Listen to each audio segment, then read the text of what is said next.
Hey guys, this is Autumn from Alchemy 29. I know her from Colt de Vaux, but she's going to tell you about a couple different things that she's got going on. Autumn, will you just give them a breakdown of like who you are and what is this Alchemy 29 and maybe some of the other crazy things you're doing? Absolutely. So my name's Autumn Karcey. I've been in the cannabis industry for, I date myself here, almost 18 years. Started as a grower for 10 plus years, then got into the design build side of things with Cultivo. Ran that company for like the last 8 years, I think. So we've worked in like most legal states and a few different countries building large scale facilities. Yeah. So indoor greenhouse, outdoor farms, and really specializing in that over the last 7 or 8 years. Alchemy 29 is my new baby, and that is farms in Northern California. We have 3 farms on we have about 1,500 acres of property, and we can support about 30 acres of cannabis throughout our farms. And then we have a solventless processing facility, which is Alchemy 29, where we do toll processing. We process our own material, and we are launching that probably in the next 6 months. We've been through some licensing delays and stuff, but we've got all the equipment landed. Everything's ready to go. Excellent. You get it all set up? Yeah. Well, it's still crated. I'm waiting for that license, Yeah. and then we'll fully There you commission go. it. But we're using the Whistler technology, their Excellent. largest unit. Yeah. I think I'm one of 2 in California. Cool. So a big part of that, our goal is to also help the small farmers around us get toll processing going. We're one of 3 processing facilities in the area. What's your minimum batch on that thing? Oh God, it's a lot. So 900 pounds or something in like a couple hours. It's ridiculous. Whole crop. And then we'll do, we have 67,000 square feet. So I've allocated a lot of that, about 50,000 square feet, to drying facilities. So it's a big issue in Northern California where you have all these huge outdoor farms, and then you spend all your time growing it, and then you throw it into a barn or something, and then not the right spot. It really degrades. So I kind of took my background in building indoor facilities and created like a fully climate controlled drying facility so that we can dry. What about for like the solventless? How are you gonna dry and cure that much solventless? How are you gonna squish that much?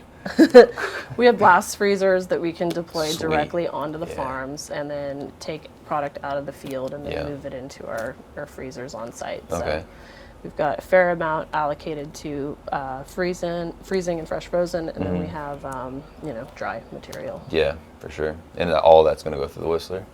And then what are you going to use to post process, like to squish? We have.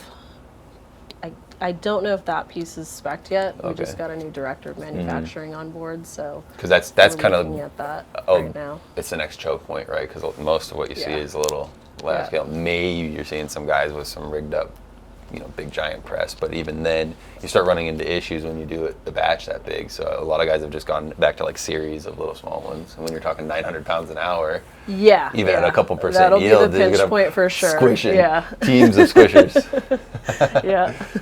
That'll be fun to see though. Like tether them together like we do our trimmers. There you go. Leash them all together. Wow. Yeah, you guys brought some pretty good talent on for the solventless side of things. Yeah, I think so. Yeah, and the genetics for your. Yeah, and Shord Brooks is my partner with the genetics. Super cool partners. He's been breeding for 25, 30 plus years, and has one of the most extensive genetic libraries, and his ability to kind of pick trends and things that are coming up, and knowing when certain things are going out and when things are coming in, and kind of really being able to dictate that market before it happens is a real talent. Especially when you have to compound it with low yielding water hash, relative, when the difference between 3% and 4% is big money, for sure. Hitting all those other metrics and providing something that yields for hash is extremely challenging. Yeah. So we kind of pick our hash crop, and then we pick what we want for our flower. And moving through that right now. But it's an interesting time in California for sure. We've got our market corrections are coming. We'll see a lot of what's happened in Oregon and Washington and Colorado is kind of the crystal ball to our future of, what price points are going to fall at. On retail side, has price been stable over? Because I know, like for us with COVID, prices kind of went up. People were buying weed like mad with all the government money, and we're kind of starting to see the tail end of that now. Is that happening in California as well? Absolutely, yeah. And we have a big influx of, product in general. Well, yeah, because saturated. Guys are like, oh, it's great, let's grow more.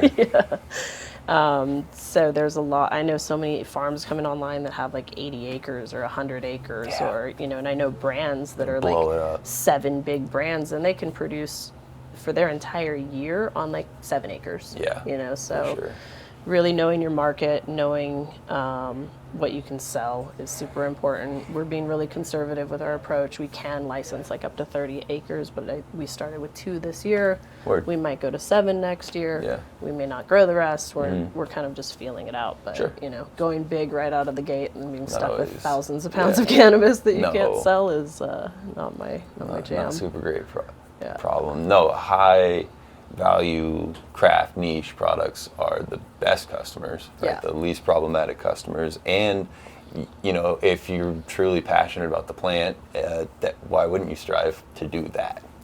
So it works out well. Then you have like 1,450 acres or something or more to do all the other activities. And we have a lot of land. We have a lot of sloped land, so it's good for terraces. ATV riding and dirt bikes and You got a cow? We don't, but I need to talk to you about this whole sustainable farming mission. We can have a longer conversation about that. You got to get into your carbon credits too. That's good money. Cool. So you guys are just in California with that Squish brand? Cool. And 6 months to hit the shelves with that? Roughly, for our brands, we're launching 3 new brands, and we're looking at probably more like, closer to 12 months to hit. Is that include, like, are you selling flower into the market right now? Not right now. No, okay. I mean, we did 2.5 acres in Santa Cruz, so we're just trimming this week. I literally just. But those licenses are active? Yeah, the Santa Cruz ones are active. Yeah, we're waiting on Lake County. Yeah, you're just waiting on the processing side of things, right? Processing and cultivation for Lake. Okay, yeah. Are you still doing cultivo? I am. So I basically stopped taking on new clients, and then I'm finishing all of the old clients that we have previously.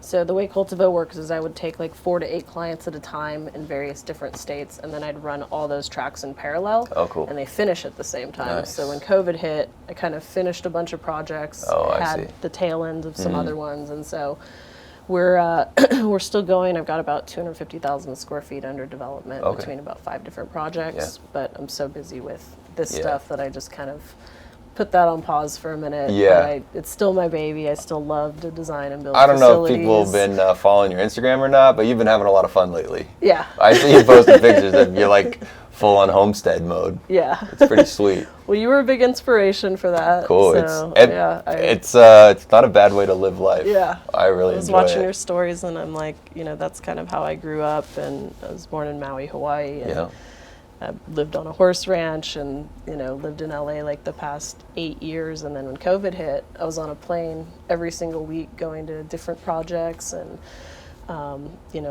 flying to Colombia and doing all this crazy stuff. And then it was like someone hit pause and I couldn't get on a plane anymore. And so I really had time to think about, what I wanted to do next. Right. And it was like, I want to start a farm. I want to move back to Northern California. Feel like a human again. Little ranch and grow some food. Yeah. Stop working so much. Yeah, that's the good life right there. Except I'm still working the same amount. I gotta work on that. But it will slow down. I mean, building companies is always something. If you love doing it, doesn't feel like work, but you're still 80 hours a week in it. Yeah, it can be overwhelming. For sure, especially when you've got multiple going at once. That's where it starts getting tricky. Yeah. It becomes about delegation, I found. And when I'm going to commit to a new project, I'm committing much less. Like, I'll give you much less of my time, and I expect much less back. That's been helpful. That's been the biggest lesson, I think, this year is just, like, I think part of being a good boss is just hiring really talented people and then getting the fuck out of their way. Let them go for it, Let them go for it. And you kind of monitor and put the bumper lanes in every now and again if it starts to spin out. But, really just making people accountable for their own work and take pride in it and give them ownership over their own. Ownership is a huge one for sure. That's how I've prevented ever having employees, obviously very unique models, but by just giving out, like anytime I come up with a new idea, I'm like, hey, you 3 people, I've got this idea and I think you guys would work really well together and you should take it and run with it. And I'll just catch a little tiny % off the end. And some of them work, some of them don't, but I never really do much. And the ones that work are great. It's like easy.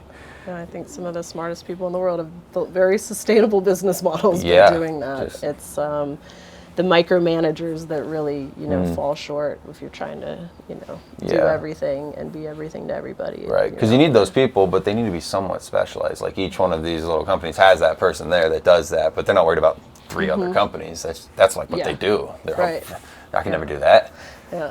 Not even if it was just one. Let alone manage like 10 of them.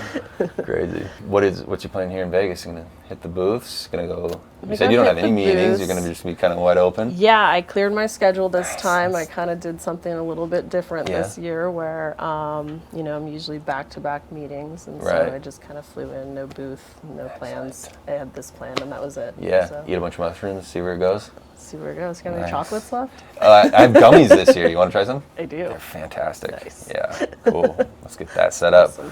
Right on. Well, cool. It was a pleasure having you. Autumn, where can people find you? So Instagram, Autumn_Cultivo, CULTIVO. Also Alchemy.29. It's the new company. But yeah, that Autumn Cultivo is probably the most active. I also have Cultivo Inc. on Instagram. Cool. And IG. Also, I got a website, but I don't know if anyone visits those anymore. Not the kids, no. CultivoInc.com. The kids don't even know what that is. What's your social? Yeah, cool. Pretty much.